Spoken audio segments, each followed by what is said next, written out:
We observed at the beginning of Hezekiah's reign, starting at chapter 29, that it followed the theme of the gradations of holiness.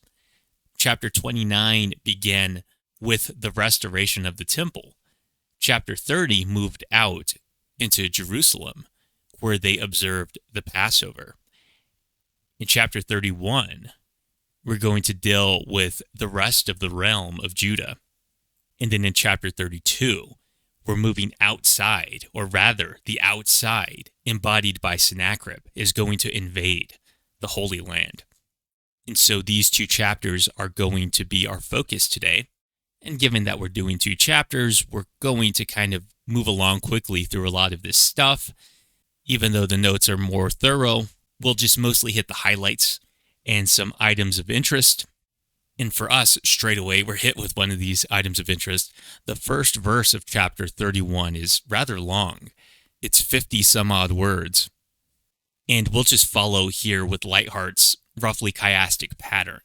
And so as he has it, after they completed all of this, in context, the Passover celebration, all Israel went out to the cities of Judah and shattered pillars, cut Asherim, pulled down high places and altars in Judah, Benjamin, Ephraim, Manasseh, until they completed. Then all the sons of Israel returned each to his own city. And so, as you can see, things parallel pretty nicely. And we have this completed language in the ESV, it's finished, which we've noted before in many of these temple texts. It's re-evoking the imagery of original creation, Genesis 2. And so we'll look at Lightheart. He says, Hezekiah completes a Passover, then starts breaking things. In this, his Passover resembles that of Joshua in Joshua 5, which immediately precedes the conquest of Jericho. Hezekiah, like Joshua, continues until the destruction is complete. And here he gets into verse 1. And continuing with Lightheart, he says, though Hezekiah destroys, the chronicler portrays his actions as creative. The verb kala, again, this finished language, which frames verse 1, provides an initial clue. It is the verb used to describe the completion of heaven and earth in Genesis 2, 1 and 2, and the completion of the microcosmic tabernacle in Exodus 40, and the temple in 2 Chronicles 7:11. And we noted in the videos about the temple that you did have this tabernacle original creation language popping back up. Back to Lightheart, he says, the chronicler uses 3 verbs of destruction and describes 4 objects destroyed, portraying the decreation in a sentence of 7 words. Solomon was given royal wisdom and skill to build the temple. Hezekiah and the other heroes of destruction exercise royal wisdom in destroying idolatry. Hezekiah's creative destruction is unique. Asa demolishes high places, pillars, Asherim, and altars. But Hezekiah surpasses Asa, carried out by all Israel. Hezekiah's purge extends into the territories of Ephraim and Manasseh. All Israel is deployed to all Israel to carry out Hezekiah's program of recreative destruction. And moving down to verses 2 and following, Hezekiah is going to begin to appoint divisions of priests and Levites, similar to what Solomon and David before him had done. And maybe of note is this camp language brings back to mind some of the wilderness era and thereabouts. This is the traditional language of the war camp. But here, the war camp, so to speak, is different because it's priests and Levites. This is liturgical warfare, if you can put it that way. It's spiritual warfare. It's warfare of giving thanks and praise. In moving down to verse 3, the contribution of the king from his own possessions was for the burnt offerings, and it's going to get into some of the details. But this is interesting because this comes from the king himself, and there's kind of debate about this. At least some try to debate whether this is historically accurate or whatever.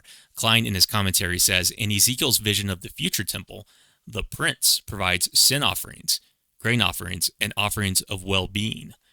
And similarly, the Persian kings contributed.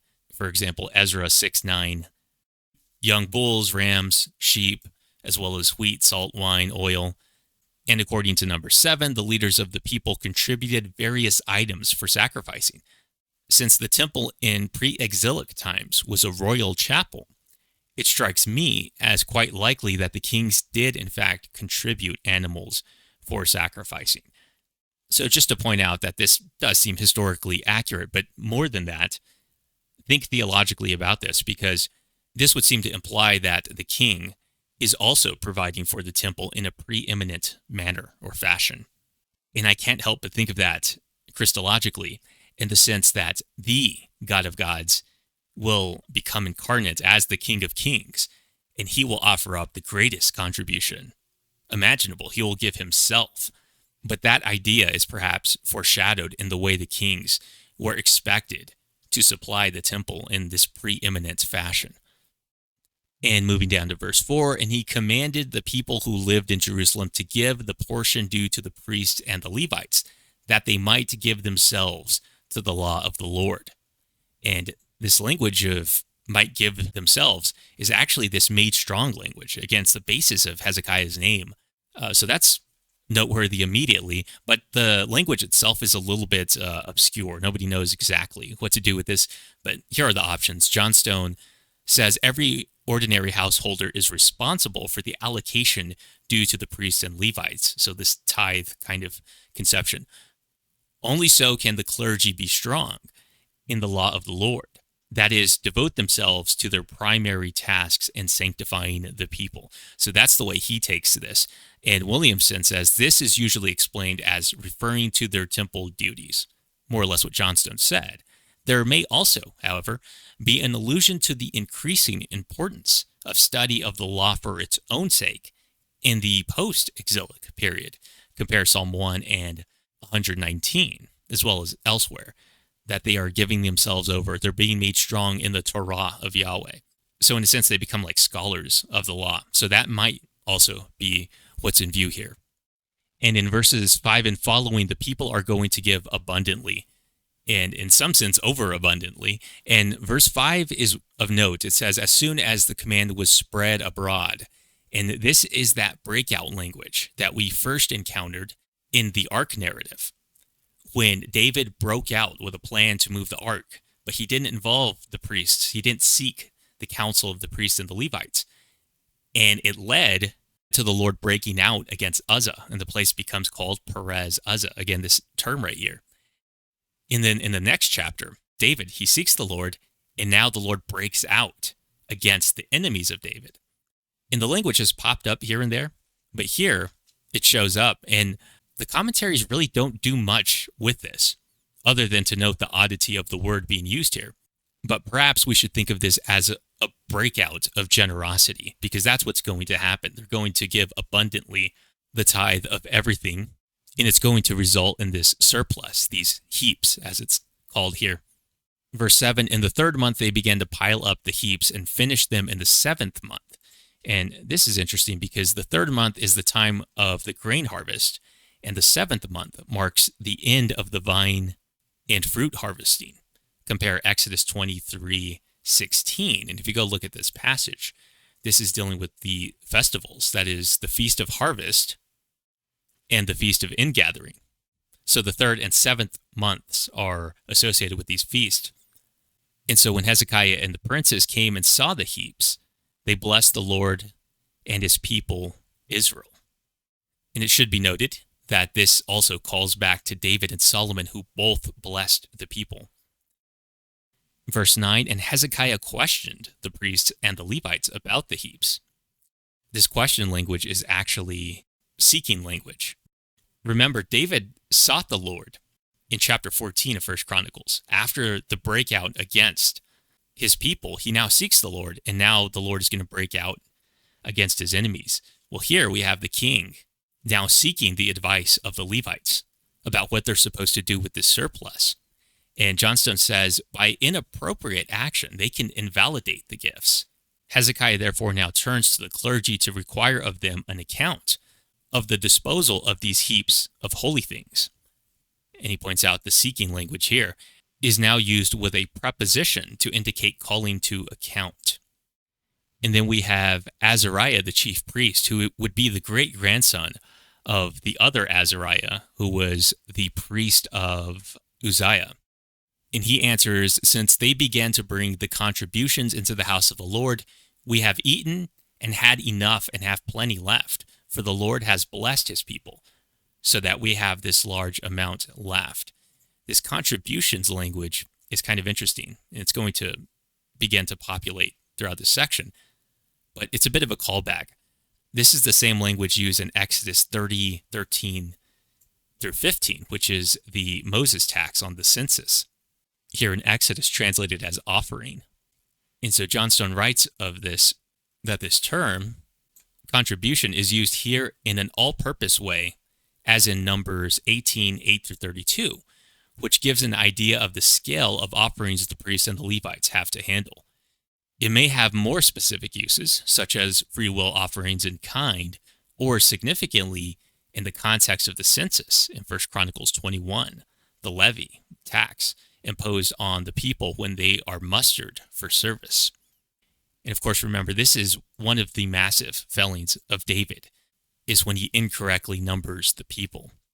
And perhaps there's a thematic juxtaposition between David, in a sense, taking the people for his own. You would have to watch the 1 Chronicles 21 video where we discuss that stuff.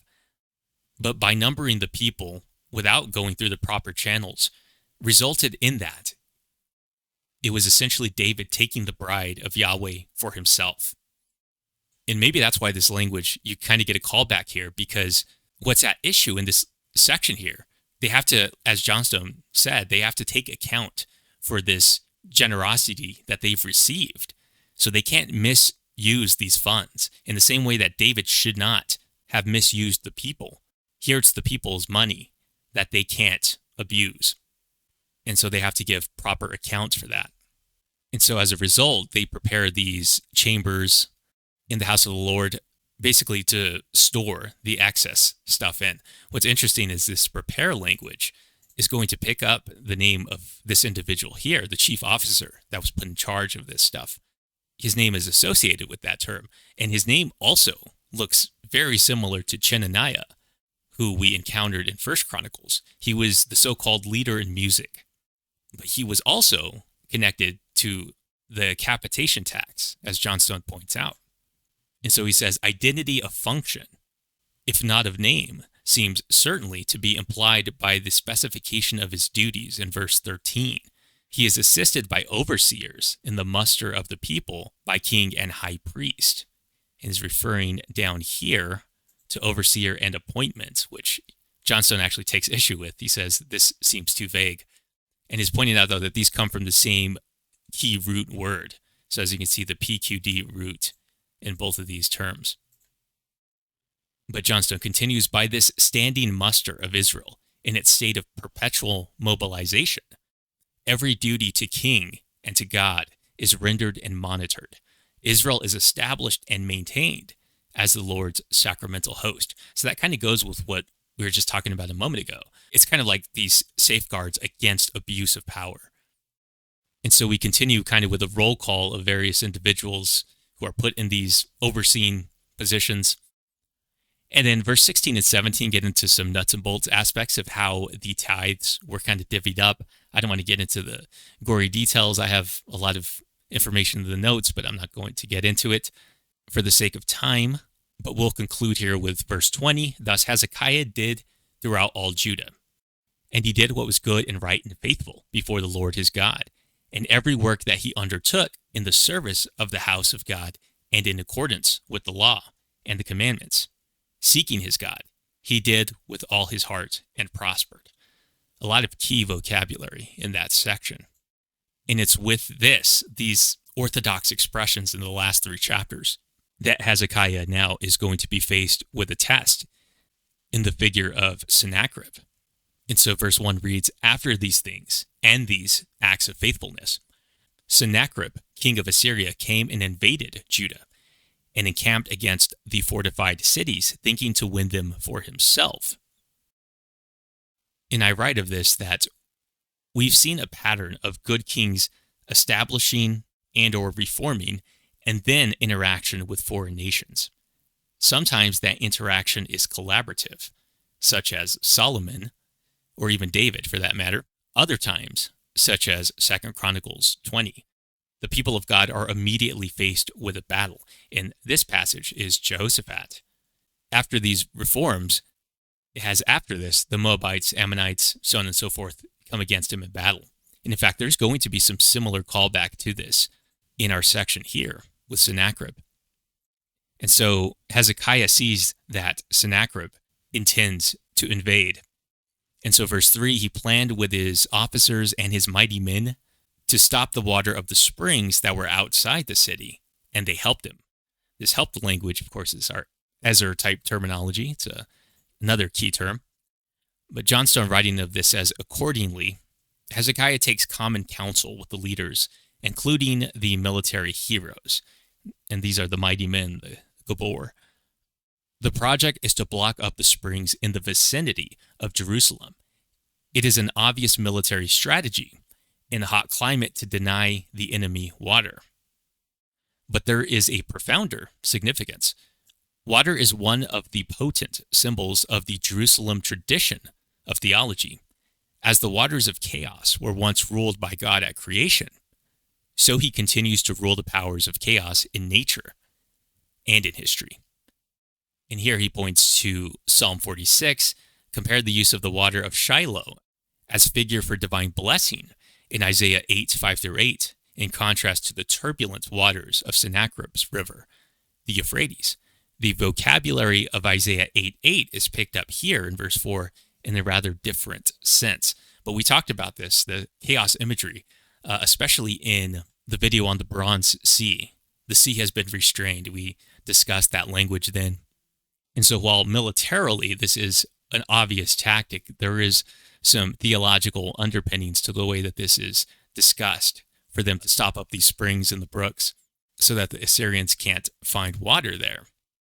And moving down to verse 5, he set to work resolutely and built up all the wall that was broken down and raised towers upon it. And outside it he built another wall, and he strengthened the Millo in the city of David. This set to work language as well as strengthened. Again, this is both the root of Hezekiah's name. So Hezekiah is the walls as well as the city. And Hezekiah also made weapons and shields in abundance. And he set combat commanders over the people and gathered them together to him in the square at the gate of the city and spoke encouragingly to them, saying, be strong and courageous. Do not be afraid or dismayed before the king of Assyria and all the horde that is with him. For there are more with us than with him.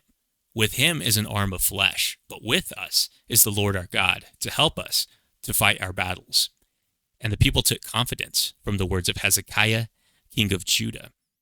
And once again, a lot of key terminology being used.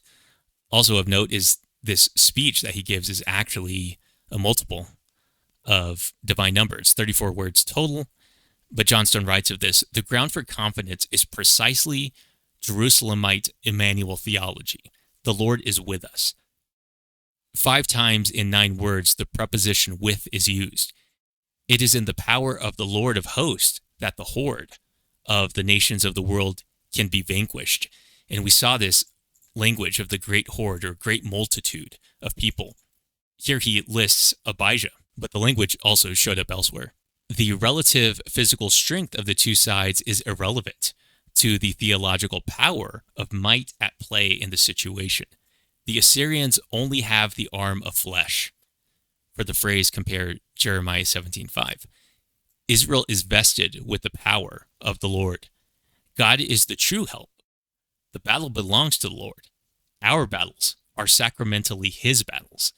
With exemplary faith, the people place absolute trust in Hezekiah's words. And he points out that this is the only usage of the verb in this sense in Chronicles. And so Hezekiah urges the people, be strong and courageous. Again, the root of his name.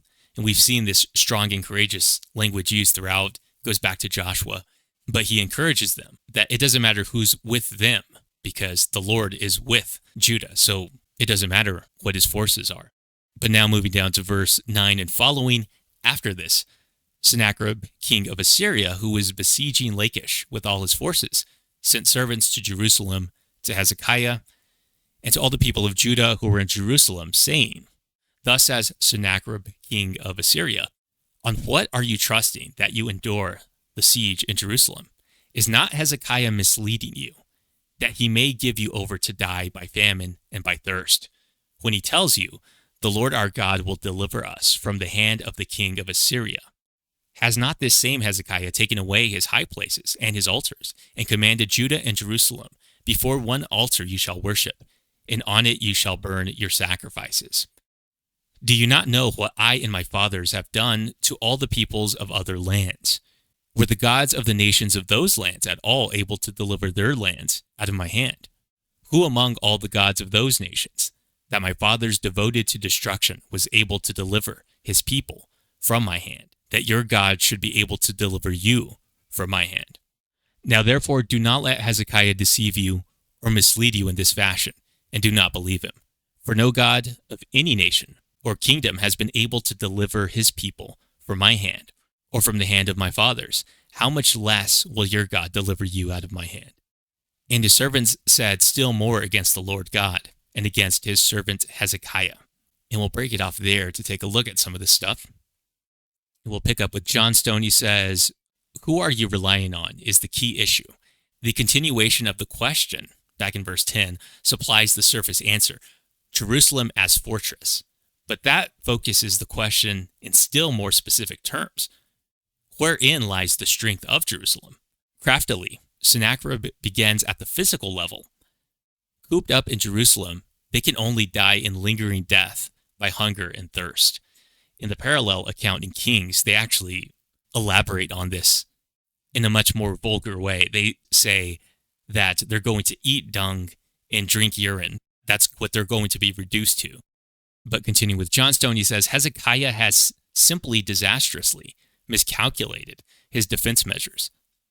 And then he points out that the same verb is used of Hezekiah, enticing his people. In the ESV here, it has misleading you, which gets used again in verse 15, I believe. Do not let Hezekiah deceive you or mislead you. But this is the same language of 1 Chronicles 21, or in this case, in 2 Chronicles 18, this is what Ahab does to Jehoshaphat. He entices Jehoshaphat into joining him at Ramoth Gilead. And so that language shows up in some key places. And perhaps of note in here is Johnstone points out that this language will be delivered type language. And as you can see, when I click on it over here, it's going to populate all over the place. 8 of the 12 occurrences of this verb in Chronicles fall in this chapter, in verses 11 through 17. So this becomes perhaps the greatest test of the Emmanuel promise, in the sense of, will God be with them? Will God actually deliver his people? And also, we'll pick back up with Johnstone. He says, Sennacherib's challenge is fundamental. By his universal conquest, he is established as truly the representative power of the nations of the world. These conquests he describes by the theological term of devoting to destruction, in honor of the deity who gives the victory. And it was precisely Achan's failure in not devoting the spoils of victory to the Lord that was the archetypal failure of Judah, which is mentioned in 1 Chronicles 2, verse 7. Of course, this is in Joshua that this happens. But this language, we discussed it actually earlier, but this goes back again to the wars in Joshua. It's really interesting because Heiser pointed this out in one of his books. The devoted to destruction language means that you give everything over to God. So you were not enriching yourself in the spoils of war. You were literally burning everything. It was like the whole thing went up as a burnt offering. And this was not the typical mode of conquest for Israel. But they do it in scattered places, and it just so happens those happen to be giant clan populations where they destroy everything. But here the language is picked up by the enemies of Israel. Of course, again, we have this, and do not believe him language towards the end of the speech. The phrase do not believe in him links with the Jerusalemite tradition of Isaiah 7:9b. And we've actually looked at this verse before. This is right before the sign of Emmanuel, but it's this phrase here, if you are not firm in faith, you will not be firm at all. And it's this same language used over here. But the challenge has been laid down. Verse 17, and he wrote letters to cast contempt on the Lord, the God of Israel, and to speak against him, saying, like the gods of the nations of the lands who have not delivered their people from my hands, so the God of Hezekiah will not deliver his people from my hand. And they shouted with a loud voice in the language of Judah to the people of Jerusalem who were on the wall, to frighten and terrify them, in order that they might take the city. And they spoke of the God of Jerusalem, as they spoke of the gods of the peoples of the earth, which are the work of men's hands. And then we move down to verse 20. Then Hezekiah the king and Isaiah the prophet, the son of Amos, prayed because of this and cried to heaven. And we'll break it off there because, as the MT does, the Masoretic text, it pauses to ponder Hezekiah's exemplary response in a separate one-sentence sub-paragraph. So at the height of the drama, it cuts off this one sentence by itself.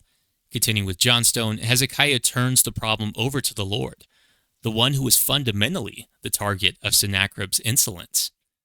You get a lot of this like in the Psalms, where the people are rebelling against the Lord's anointed and stuff like that, but it's really rebelling against the Lord. And so his attacks on Hezekiah and his faith are attacks directly against the Lord. Back to Johnstone, Isaiah, the chief prophet of the reign, adds his authority. And he points out that this is the only time in Chronicles narrative that the prophet appears. Elsewhere, he just shows up in biographical notes. Their cry for help reaches the sky. And he compares this to other similar cries for help. And then verse 21, and the Lord sent an angel, in the king's account it actually says, the angel of the Lord, who cut off all the mighty warriors and commanders and officers in the camp of the king of Assyria. So he returned with shame of face to his own land. And when he came into the house of his God, some of his own sons struck him down there with the sword. So the Lord saved Hezekiah and the inhabitants of Jerusalem from the hand of Sennacherib, king of Assyria, and from the hand of all his enemies. And he provided for them on every side. And many brought gifts to the Lord to Jerusalem, and precious things to Hezekiah, king of Judah, so that he was exalted in the sight of all nations from that time onward. And we'll begin here with Johnstone, who notes the oddity of some of this language in verse 22. And so Johnstone writes in page 219, the last phrase of verse 22 is somewhat obscure. The verb is used primarily of the shepherd leading his flock, for example, in Psalm 23, verse 2. If it means he brought them back from captivity, from all around, then there is here an anticipation of that ideal future when all the dispersed of Israel go up to Jerusalem in the return. But there is much to be said for the following graphically similar reading implied by the Greek. He gave them rest on all sides. So if you amend the text a little bit, you could get that reading. And of course, the Greek has that reading. This rendering would pick up the ideology of Jerusalem as the resting place of the ark, and therefore the focal point of peace on earth now realized under Hezekiah as ideal successor of David. This idea is certainly continued in the next verse. In recognition of the status of Hezekiah as God's vice-regent on earth, now confirmed through the defeat of the Assyrians, many nations of the world bring both their tribute to the Lord and precious gifts to Hezekiah. The ideal has again been realized. Hezekiah is exalted in the eyes of all the nations. Through the sacramental status of her king, Israel has realized the primal relationship intended for Adam. And then moving down, we get to a new section. And as I point out here, the Masoretic text starts a new section at verse 24, which continues to the end of the chapter. It's almost like something of an epilogue. If you divide this through verse 31, that's 119 words, or 7 times 17. If you just take the entire section as a whole, you get 156 words, or 6 times 26. So either way you divide that, you get divine number values to round out the Hezekiah section, which itself, the entire section, is a multiple of a divine number. But to the text itself, verse 24, in those days Hezekiah became sick and was at the point of death. And he prayed to the Lord, and he answered him and gave him a sign. But Hezekiah did not return according to the benefit done to him, for his heart was proud. Therefore wrath came upon him and Judah and Jerusalem. But Hezekiah humbled himself for the pride of his heart, both he and the inhabitants of Jerusalem, so that the wrath of the Lord did not come upon them in the days of Hezekiah. And so we'll pick up with Johnstone. He writes, the benefits of the sacramental relationship, perfectly accomplished, are made real for Hezekiah personally. When he falls dangerously ill, and his plight he submits in prayer to the Lord, as he had done in the national emergency. And this is really interesting because, first off, what he's pointing out is this goes back to Solomon. If my people seek me, humble themselves, pray, I will heal them, deliver them, things like that. But this reminds me of what you get in Exodus, where everything that happens to Moses is a foreshadowing of what's going to happen corporately to the nation of Israel. And so Moses has this miraculous delivery in the water, of course, mirrors the Red Sea. You'll have things like the burning bush. The word for bush looks a lot like the word for Sinai, which itself is a blaze in that theophany at Sinai. And just if you go down the line, you'll see that Moses embodies the future testing of the people of Israel. And so here we had a national test, and Hezekiah resorted to the Lord. Here he has a personal illness, and he properly resorts to the Lord, although he does have a certain level of arrogance that he has to humble himself of. But back to Johnstone, he says, as then, so now, the Lord graciously answers. He grants him a sign of his redemptive power. And then he goes on to point out that the word used, wonder, is that which occurs in, for example, Exodus 11:9 through 10. For the wonders that God worked in Egypt in order to bring about the deliverance of his people. For Hezekiah, too, there has been an exodus granted from his plague.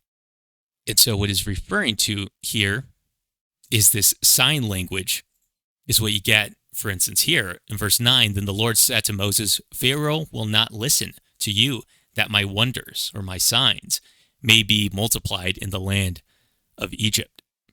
And Moses and Aaron did all these wonders or signs before Pharaoh. But here you have Hezekiah struck with a plague, but he seeks the Lord and is healed. And he does humble himself, at least enough to forestall the judgment. And then verse 27 and following, it gets into his great riches and honors and his possessions and blessings.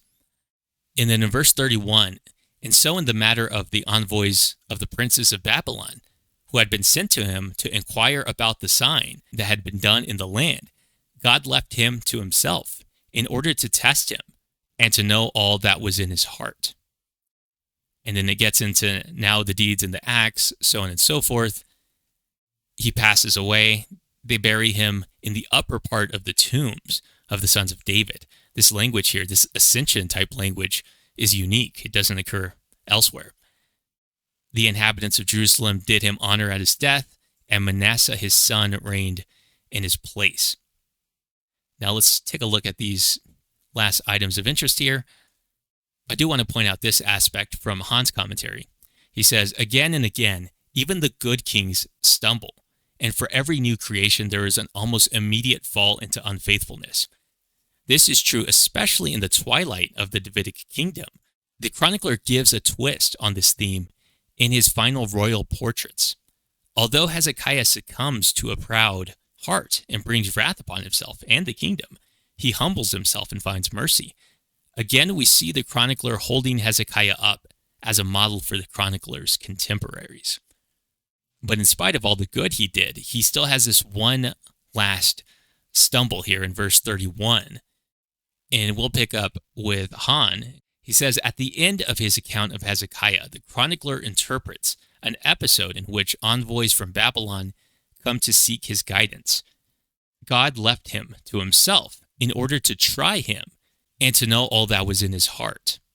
Try, or test, is the same term used to describe Abraham's testing in the Akedah, the binding of Isaac, in Genesis 22, and Israel's testing in the wilderness. So, for example, Exodus 16:4 20:20, Deuteronomy 8:2, as well as verse 16. Back to Han, here the language is similar to Deuteronomy's explanation for Israel's testing. God has led you these 40 years in the wilderness that he might humble you, testing you to know what is in your heart, whether you would keep his commandments or not. And so the Lord allows this test on the part of Hezekiah, which he fails. Johnstone writes, this one is so obliquely referred to, this failing, that the corresponding narrative in 2 Kings 20:12-19 must be presupposed. Hezekiah's misjudgment in allowing emissaries from Babylon to take note of all of these tokens of his wealth, especially of his armory. The failing in this case is that the Davidic king is associating himself with other monarchs in the world as though they were equals, thus compromising his status as the Lord's anointed. He continues, Chronicles interprets the occasion as a test of Hezekiah's understanding of his position, engineered by God himself, and then he says, compare the role of Satan. I disagree that this is capital S, Satan, in 1 Chronicles 21:1, or the lying spirit of prophecy in 2 Chronicles 18:19-24. The commentators tend to really struggle with what to do with these kinds of passages sometimes.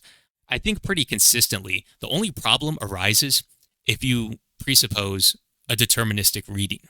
I think God allows these certain things to happen. So God can test people and not determine their failure. He may know their failure and use it for some end. But as the chronicler put it, God left him to himself. I don't know how you would read that deterministically. That seems as though God is allowing Hezekiah to make this mistake on his own accord. But we end Hezekiah's reign on a minor sour note, but overall, his reign has been a good one.